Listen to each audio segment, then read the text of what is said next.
우리 자분들에게 다시 한번 인사할까요? 하나님이 당신을 끝까지 돌보십니다. 하나님이 당신을 끝까지 돌보십니다. 아멘이십니까? 정말 끝까지 돌보시는 하나님을 꼭 만나실 수 있기를 주님의 이름으로 축복합니다. 우리 장로님도 기도해 주셨지만 이제 돌보시는 하나님 시리즈 8번째 마지막 설교를 여러분과 나눌 수 있게 하심에 정말로 감사합니다. 정말 우리들의 삶을 돌아보면 하나님의 돌보심이 아니면 여기까지 올 수 없을 것입니다. 하지만 어떤 분들에게는 삶이 너무나 힘들고 어려워서 오늘 설교 제목처럼 끝까지 돌보시는 하나님에 대해서 오히려 퀘션을 갖는 분이 있을 수도 있어요. 질문을 던지는 분들이 계실 수도 있습니다. 하나님은 돌보신다고 하셨는데 왜 나의 삶은 이런 어려움이 있는가? 내가 이렇게 간절하게 기도했는데 하나님은 마치 누구의 기도만 들어주지 않는 것 같아요? 나의 기도만 들어주지 않는 것 같아요. 내 옆 사람의 기도는 너무 잘 들어주는 것 같은데 나의 기도만 들어주지 않는 그 하나님. 하지만 그것 때문에 상황은 더 힘들어지고 어려워지는 그 상황 속에서 정말로 하나님이 나를 돌보시는 것이 맞는가라는 질문이 여러분 나올 수밖에 없는 상황을 우리는 경험할 수밖에 없습니다. 그래서 정말 하나님은 살아계신 것이 맞습니까? 정말 하나님은 나와 함께하고 계신 것이 맞습니까? 어쩌면 하나님은 나를 잊으셨는지도 모르겠습니다라고 울부짖으며 토해놓는 그 심정으로 오늘 이 예배에 참여하는 분들이 계실 수도 있을 것입니다. 오늘 여러분과 함께 읽었던 이사야 46장의 배경도 그것과 다르지 않습니다. 지지난주에 말씀드렸던 것처럼 이스라엘 민족은요, 나라가 망해버렸습니다. 성전도 무너졌고요, 자기의 고향에는 살 수 없어서 오히려 포로로 끌려와서 다른 나라에서 힘겨운 삶의 짐의 무게를 지고 살아갈 수밖에 없는 이스라엘 민족들의 상황. 여러분, 그런데 하나님은 말씀을 통하여서 이렇게 선포하셨습니다. 신명기 31장 8절 말씀입니다. 함께 읽겠습니다. 시작. 주님께서 친히 가시며 그대와 함께 계시며 그대를 떠나지도 않으시고 버리지도 않으실 것이니 두려워하지도 말고 겁내지도 마시오. 아멘. 정말 사랑교회 성도님들의 믿음 앞에 한 그 아멘이 이루어질 수 있었으면 좋겠습니다. 하지만 말씀은 이런데 내 삶의 처지는 이 말씀과 너무 멀리 떨어져 있는 것 같습니다. 그래서 말씀은 머리로는 알겠는데 가슴으로는 무엇이 되지 않습니까? 아멘을 할 수 없는 그 상황 가운데 우리는 놓여 있을 수도 있습니다. 하지만 여러분 기억하셔야 합니다. 오늘도 하나님은요, 여러분을 돌보시고 인도하고 계신 줄로 믿습니다. 근데 때때로 보면요, 하나님을 믿는 사람들보다 누가 더 잘 살아요? 안 믿는 사람이 더 잘 사는 것 같아요. 하나님을 믿는 사람들보다 안 믿는 사람들은 무슨 일을 하더라도 다 잘 되는 것 같아요. 그래서 그러다 보면 무슨 유혹이 찾아옵니까? 나도 저들이 믿는 신을 믿으면, 나도 저들이 사는 방식대로 살면 내 삶도 저렇게 잘 될 수 있을까라는 고민이 이스라엘 민족들 가운데 있었습니다. 왜냐하면 하나님을 열심히 믿었는데 그 결과가 결국 어디로 왔어요? 바벨론의 포로로 끌려왔어요. 근데 바벨론을 믿는 저 신만 믿으면 나도 누구처럼, 바벨론 사람들처럼 부해지고 바벨론 나라처럼 강대해질 것 같은 유혹이 이스라엘 민족 가운데 찾아왔던 것 같습니다. 그래서 수많은 우상과 바벨론의 신을 섬기는 이스라엘 민족들을 향하여서 오늘 이사야 선지자가 그들이 믿고 있는 그 우상과 누구를 대조시키면서요? 하나님을 대조시키시면서 우리가 우상을 따를 것이 아니라 하나님을 신뢰하고 나아가야 함을 오늘 본문을 통해서 우리에게 다시 일깨워 주고 있습니다. 사랑하는 사랑교회 성도 여러분, 오늘 우리들의 삶에 우상이 제거되고 다시 우리를 돌보시는 그 하나님을 꼭 만나실 수 있기를 주님의 이름으로 축복합니다. 그런다면 우리가 기억해야 될 사항이 있습니다. 그 첫 번째가 뭐냐면요, 우리 첫 번째 함께 읽겠습니다. 시작. 우상은 인간이 만든 짐에 불과합니다. 여러분, 우상은요, 누가 만들었다고요? 인간이. 그 우상을 만들고 그 우상을 잘 섬기면 내 삶을 돌보아야 될 것 같지만 결국 그 우상은요, 우리의 삶에 뭐가 될 뿐입니까? 짐만 될 뿐이라는 것입니다. 오늘 1절과 2절의 말씀을 함께 읽겠습니다. 시작. 벨신이 꼬꾸라졌고 누보신이 넘어졌다. 짐승과 가축이 그 우상들을 싣고 간다. 싱겁게 떠매고 다니던 것들이 피곤한 짐승에게 무거운 짐이 되었다. 우상들은 한꺼번에 넘어지고 꼬꾸라졌다. 우상들은 자기들을 싣고 가는 자들에게서 도망쳐 나오지도 못한다. 오히려 우상들은 포로가 되어 잡혀간다 라고 이야기하면서 오늘 1절과 2절에 보면 두 종류의 신이 등장합니다. 첫 번째 신은 무엇입니까? 벨이라는 신이고요. 두 번째 신은 느보라는 신입니다. 사실 바벨론에서요 여러 신이 있었는데 신들 중에 가장 강력한 신이 있습니다. 그 신이 뭐냐면 아멘은 여기서 나오면 안 되고요. 그 신이 누구냐면 마르둑이라는 신입니다. 근데 이 마르둑이라는 신의 다른 이름이 뭐냐면 벨이라는 신입니다. 그럴 때는 오늘 벨이라는 신이 나왔는데 그 벨이라는 신이 곧 누구라는 거예요? 마르둑이라는 거예요. 근데 그 마르둑 즉 벨신의 아들 신이 있어요. 그 아들 신이 뭐냐면 오늘 본문에 등장하는 느보신이에요. 근데 이 벨신과 느보신 가장 강력한 신입니다. 지혜와 장문과 운명섭판을 관장하는 신이기 때문에 엄밀한 의미에서 보면 왕조의 운명하는 두 신이 있다면 그 두 신이 누구예요? 바엘신과 느보신인 거예요. 근데 여러분 오늘 이사야 선지자가 이 벨신과 느보신이 어떠한 처지라고 얘기하고 있습니까? 오늘 본문에 보면 아주 속 시원하게 표현하고 있습니다. 2절에 보면 우상들은 한꺼번에 넘어지고 어떻게 됐다고요? 꼬꾸라졌대요. 그리고 그 우상들은요 이제 스스로 움직일 수 없어서 짐승이 끄는 수레에 누가 끌고 가고 있다는 것입니까? 짐승에게 끌려가고 있는 처지임을 설명해 주고 있습니다. 사람들을 돌보게 해달라고 우상을 세웠는데요, 우상이 사람들을 돌보는 것이 아니라 사람이 지금 누구를 돌봐야 합니까? 우상을 돌보는 처지에 놓여 있게 되었습니다. 그것만 잘 믿으면, 그것만 잘 섬기면 내 삶의 만사형통 바벨론과 같은 여러분 부귀영화가 찾아올 것 같았지만 그 우상은요 그런 문제를 해결할 존재가 아니라는 거예요. 결국은 꼬꾸라져서요 누구에게 질질 끌려가는? 짐승에게 질질 끌려가는 것이 여러분 우상의 실체임을 우리에게 알려주고 있습니다. 고대 근동 지금 이스라엘 민족들이 그런 상황을 겪었다면 오늘 우리에게는 이런 상황이 없을까요? 여러분 우상을 섬기는 여러 가지 모양들이 있는데 때때로 우리는 그렇지 않습니까? 이전보다 돈이 조금만 더 있었다면, 내 삶에 조금만 더 건강이 허락되었다면, 우리의 자녀가 조금 더 성공하고 그때 좋은 대학에 갔더라면 내 삶이, 내 염려와 걱정이 조금은 더 안전해지고 편안해졌을 텐데 그것을 기대하면서 열심히 돈을 벌고 열심히 우리의 상황을 살아갑니다.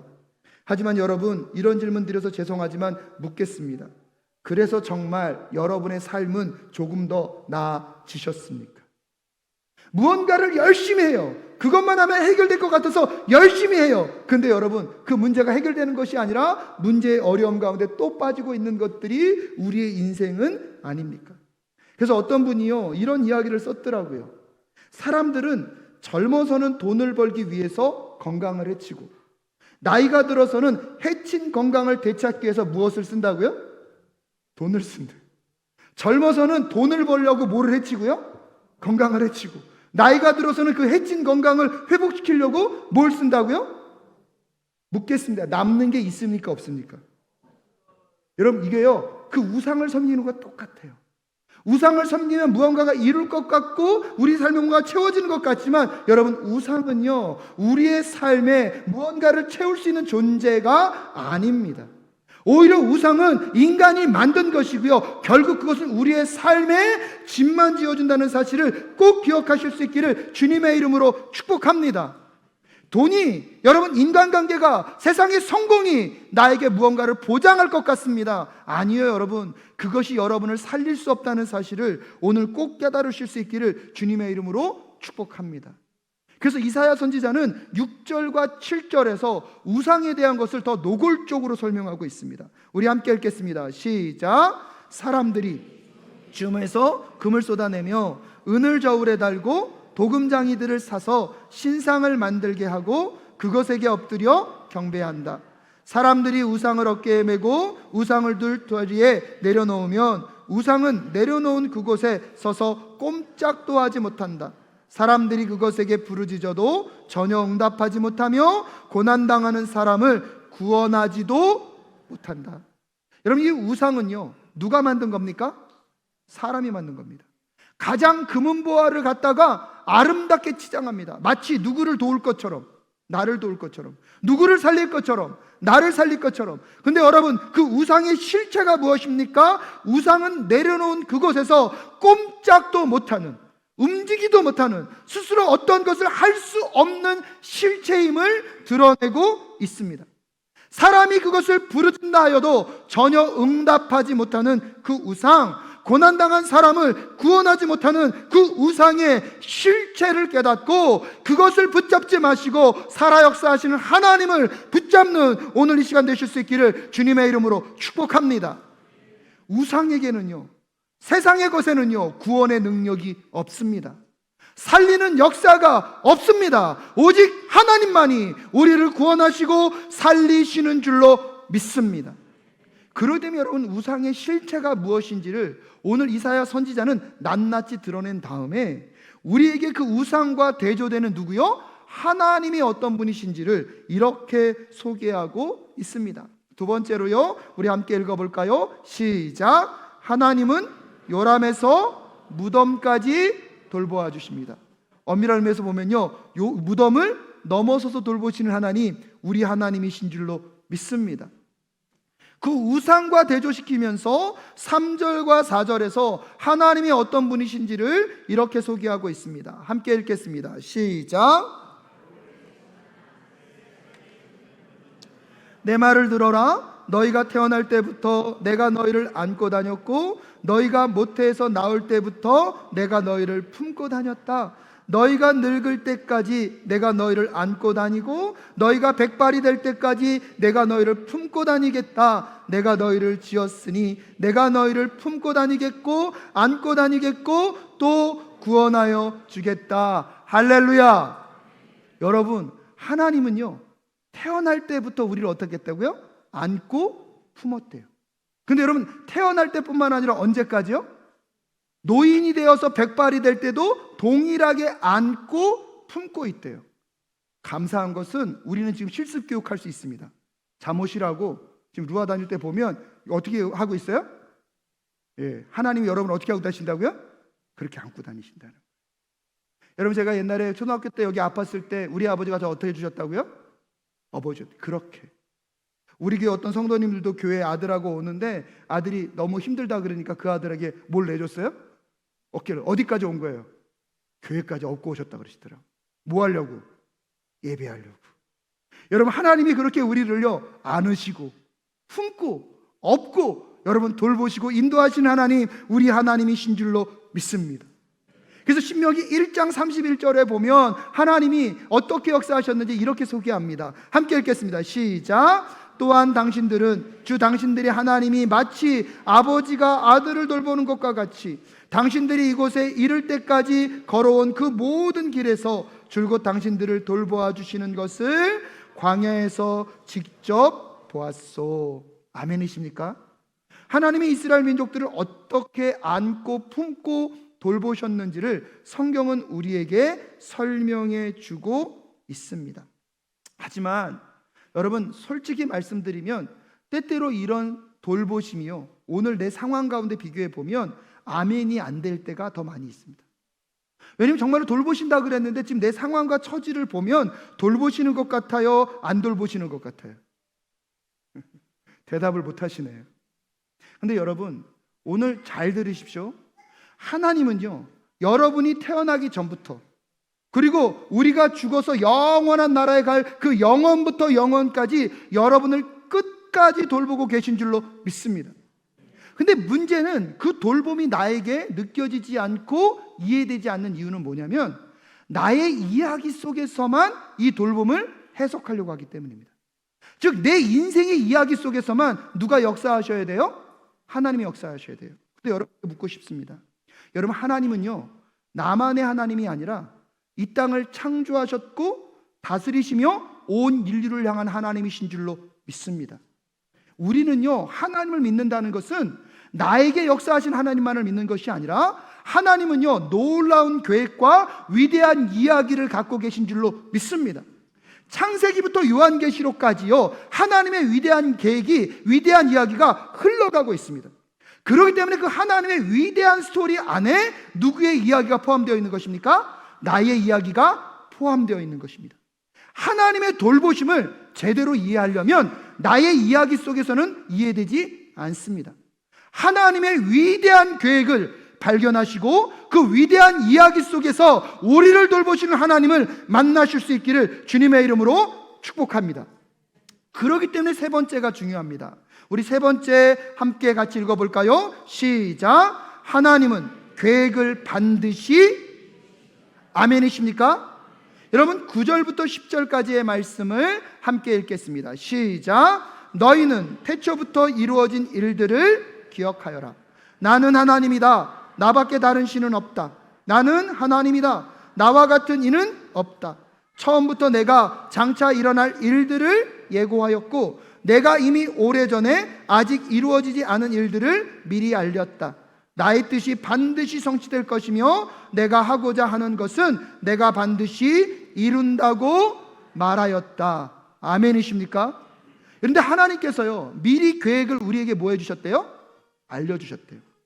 왜냐하면 하나님은 계획을 갖고 있거든요. 여러분, 우리가 하나님을 믿을 때 자꾸요, 그 하나님이 누구의 하나님이었으면 좋겠어요? 나의 하나님. 그래서 나의 원함과 나의 계획을 이루어지는 하나님이었으면 좋겠다고 생각해요.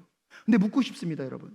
그렇다면 그분은 온 천지를 창조하시고 이 땅을 통치하시고 다스리시는 그 유일한 하나님입니까? 아니면 나의 복을 주시고 내 삶을 완성시키시는 우상입니까? 여러분, 우리는요, 하나님을 믿는다고 하면서 나의 우상으로 만들어버릴 수 있다는 것을 기억하십시오. 하나님의 돌보심을 이해하려면 나의 이야기 속에서 역사하시는 하나님이 아니라 하나님의 위대한 이야기 속에서 내 인생을 어떻게 이끌어 가시고 이 위대한 계획을 이루어 가시는 그 하나님을 바라보게 될 때 비로소 우리는 그 창조주 하나님, 오늘도 역사를 인도해 가시는 그 하나님을 만나게 될 줄로 믿습니다. 근데 자꾸 그 하나님을요, 누구만의 하나님으로 만들고 싶어요? 나만의 하나님으로. 여러분, 그것은 하나님이 아니라 자칫 잘못하면 우상일 수 있습니다. 하나님을 우상으로 만들지 마시고요, 하나님을 하나님으로 믿는 우리 모두가 될 수 있기를 간절히 소원합니다. 그러면 지금부터요, 누구의 이야기를? 하나님의 이야기를, 그 위대한 하나님의 이야기를 마음 가운데 품는 우리 사랑교회 성도들 되실 수 있기를 주님의 이름으로 축복합니다. 나 한 사람을 구원하기 위한 것이 아니라 우리를 구원하길 원하시는 그 하나님의 놀라운 계획을 깨달아가는 우리 모두가 될 수 있기를 주님의 이름으로 축복합니다. 여러분, 그 하나님의 위대한 이야기가 우리의 인생 속에 들어오게 될 때 끝까지 돌보시는 하나님을 반드시 여러분 만나게 되시고 깨닫게 되실 줄로 믿습니다. 성경에 보면 요셉이라는 인물이 있습니다. 너무나 많이 이야기해서 여러분 잘 아시겠지만 요셉은요, 형들에게 있어서 억울한 누명을 쓰고 어디로 가게 됩니까? 여러분, 이집트의 노예로 가게 됩니다. 노예 삶을 열심히 살았어요. 그런데 열심히 살았던 결과가 어디로 갑니까? 또 누명을 쓰고 죄수의 삶으로 추락해 버립니다. 하지만 우리도 알고 있어요. 역전의 하나님, 반전을 일으키신 하나님, 요셉이 어디게 됩니까? 국무총리가 됩니다. 근데 많은 사람들은 요셉이요, 국무총리가 되었기 때문에 치유됐다고 생각해요. 아니요, 여러분. 국무총리가 된 것이 아니라 이 모든 과정을 통하여서 요셉은 깨닫습니다. 7년의 대흉년을 통하여서 이집트를 구원하시고 야곱의 가문을 구원하시고 이웃나라를 구원하기를 원하셨던 하나님의 계획, 하나님의 뜻, 하나님의 위대한 이야기를 누가 깨닫게 된 것입니까? 요셉이 깨닫게 된 것입니다. 여러분, 요셉이 창세기 45장 7절부터 8절까지 보면 이렇게 고백하고 있습니다. 함께 읽겠습니다. 시작. 나를 형님들보다 앞서서 보내신 것은 하나님이 크나큰 구원을 베푸셔서 형님들의 목숨을 지켜주시려는 것이고 또 형님들의 자손을 이 세상에 살아남게 하시려는 것입니다. 그러므로 실제로 나로 이리로 보낸 것은 형님들이 아니라 하나님이십니다. 하나님이 나를 이리로 보내셔서 바로의 아버지가 되게 하시고 바로의 온 집안의 최고의 어른이 되게 하시고 이집트 온 땅의 통치자로 세우신 것입니다. 할렐루야. 여러분, 요셉이 국무총리가 되었기 때문에 회복이 된 게 아닙니다. 요셉은요, 누구의 이야기를요? 하나님의 그 위대한 이야기를 깨달았어요. 하나님의 그 놀라운 계획을 깨달았어요. 근데 그 놀라운 계획이 누구를 통해서 성취된 거예요? 나를 통해서. 그러니까 그의 인생에 찾아오는 어려움과 고난조차도 누구 안에 쓰임받을 수 있음을요, 하나님 안에 쓰임받을 수 있음을, 고난 속에서도 하나님의 돌보심을 깨달을 수 있는 비결은요, 나의 이야기 속에서는 해석되지 않습니다. 누구의 이야기 속에서? 하나님의 이야기 속에서. 오늘 그 하나님의 이야기를 꼭 만나실 수 있기를 주님의 이름으로 축복합니다. 미국의 스포츠팀을 얘기해서 죄송한데요, NBA의 골든 스테이트라는 팀이 있습니다. 골든 스테이트 워리어스. 거기에 감독이었던 스티브 커 감독은요, 그가 선수로 뛸 때는 그렇게 탁월한 선수가 아니었습니다. 이 감독이요, 인터뷰할 때마다 그런 얘기를 합니다. 나는 늘 벤치에 있었다. 하지만 그 시간이 우승의 비결이었다. 여러분, 실질적으로 뛴 시간이요, 한 경기당 20분 미만을 뛰었고요, 평균 득점이요 8점 이상이 된 적이, 평균 이상이 8점 이상이 되지 않았습니다. 선수의 대부분은요, 어디에 앉아 있었다고요? 벤치에 앉아 있었다고요. 근데 벤치에 앉아 있었기 때문에 누구보다 경기를 잘 관찰할 수 있었대요. 벤치에 앉아 있었기 때문에 감독과 코치가 여러분 위기 상황을 맞이하면 어떻게 지시하고 어떤 작전을 짜는지를 알 수 있게 되었대요. 벤치에 앉아 있었기 때문에 팀워크의 본질이 무엇이고 팀워크를 어떻게 만들어낸지를 배울 수가 있었대요. 주전으로는 잘 뛰지 못했지만요, 나중에 골든스테이트 워리어스의 감독이 되어서 NBA 챔피언십을요 2015년, 2017년, 2018년, 2022년 우승으로 이끄는 감독이 될 수 있었습니다. 사랑하는 여러분, 여러분의 인생에 그런 역사가 반드시 나타나게 될 줄로 믿습니다. 어떤 누군가는 왜 농구 얘기만 하냐 그래서 야구 얘기도 하겠습니다. 여러분, 야구의 어떤 경기가 진행될 때 투수가 너무 잘 던지면 때로 타자에게 감독이 그걸 요청한다고 합니다. 너는 가서 안타 치지 마, 홈런 치지 마, 뭐만 해? 볼을 커트만 하라는 거예요. 여러분, 야구 선수가 나갔으면 못 치고 싶어요. 홈런 치고 싶죠. 이왕이면 못 쳤으면 좋겠어요. 안타 쳤으면 좋겠죠. 근데 감독은 뭐만 하래요? 커트만 하래요. 여러분, 계속 커트만 합니다. 왜 이런지, 이걸 시키는지 아십니까? 이 사람이 계속 커트를 해야 투수는 뭘 던지죠? 공을 던져요. 그럼 나머지 타자들은요, 그 공을 뭐 할 수 있어요? 관찰할 수 있어요. 나머지 타자들이 뭘 준비할 수 있도록요? 그 다음 공을 칠 수 있도록. 경기는 승리로 끝나게 됩니다. 사랑하는 여러분, 우리의 인생 속에 내가 원하는 상황이 있습니다. 내가 바라고 기대하는 환경이 있습니다. 하지만 내가 바라고 원하는 환경에 놓여있지 않다 할지라도 기억하십시오. 여러분의 인생은 하나님의 위대한 계획 속에서, 하나님의 위대한 이야기 속에서 흘러가고 있는 줄로 믿습니다. 오늘의 고난과 어려움과 힘겨움, 내가 원치 않는 상황을 만난다 할지라도 여러분, 하나님의 위대한 이야기 속에서 여러분의 삶을 끝까지 돌보시는 그 하나님을 만나실 수 있기를 주님의 이름으로 축복합니다. 나만을 구원하길 원하시는 하나님이 아니라 우리를 구원하길 원하시는 하나님을 만나게 될 때, 우리를 끝까지 인도하시는 그 하나님을 우리는 새롭게 만나게 될 줄로 믿습니다. 나만 구원하여 달라고 기도하는 그런 신앙이 아니라 우리를 구원해 달라고 하는 그 신앙 안에서 여러분의 삶의 어려움과 힘겨움 가운데 하나님을 바라보고 끝까지 인내하며 나아가는 우리 모두가 될 수 있기를 주님의 이름으로 축복합니다. 왜냐하면 하나님이요, 오늘 다시 약속하고 계시거든요.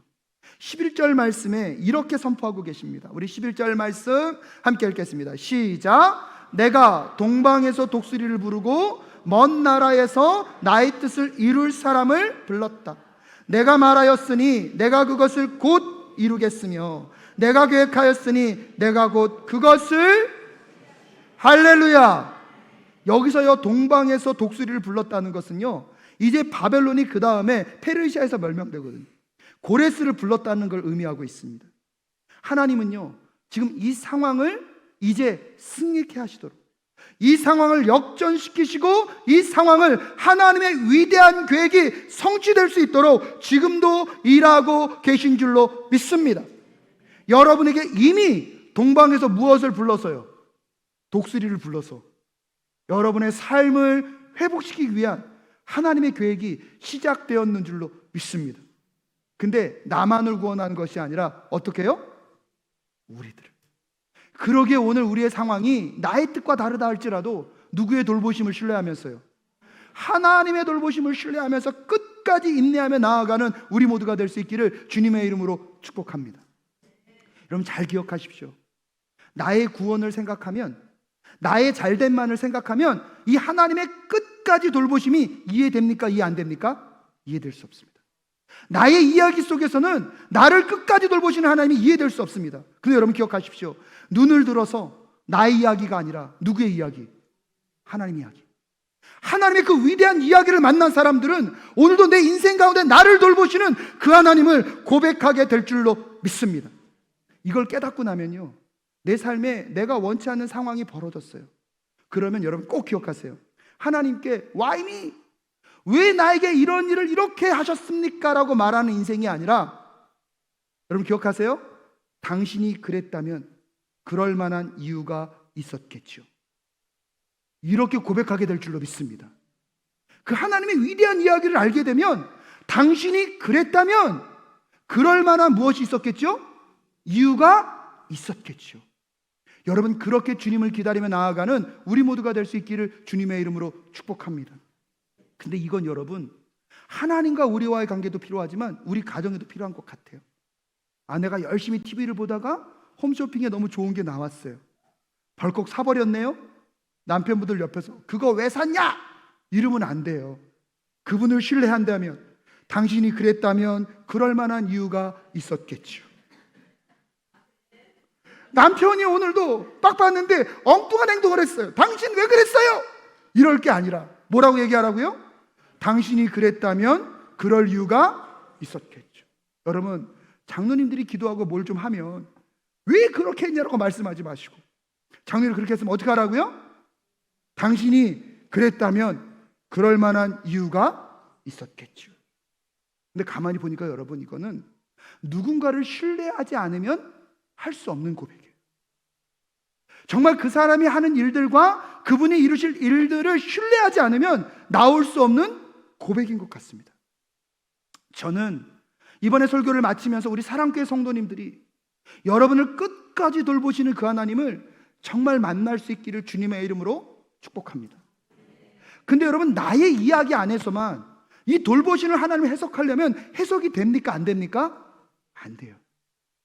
하나님의 위대한 이야기는 태초부터 여러분 끝까지, 영원부터 영원까지 진행되고 있습니다.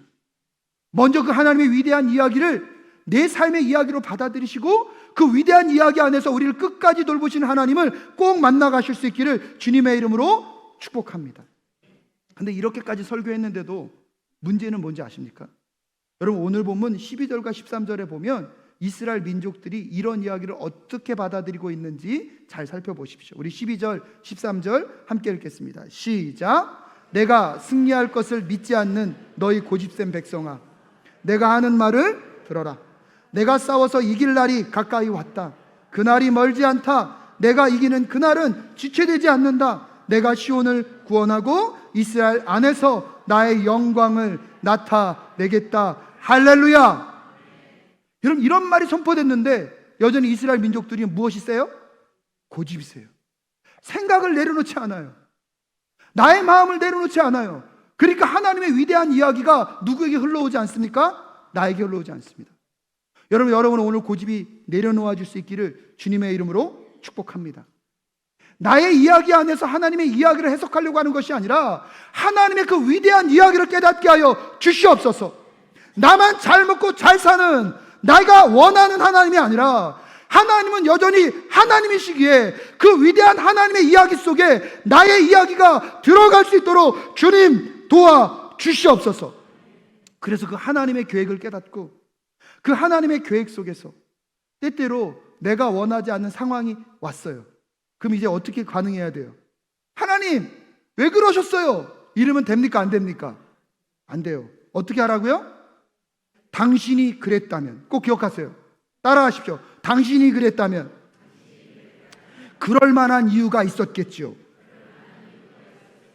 여러분 꼭 기억하실 수 있기를 주님의 이름으로 축복합니다.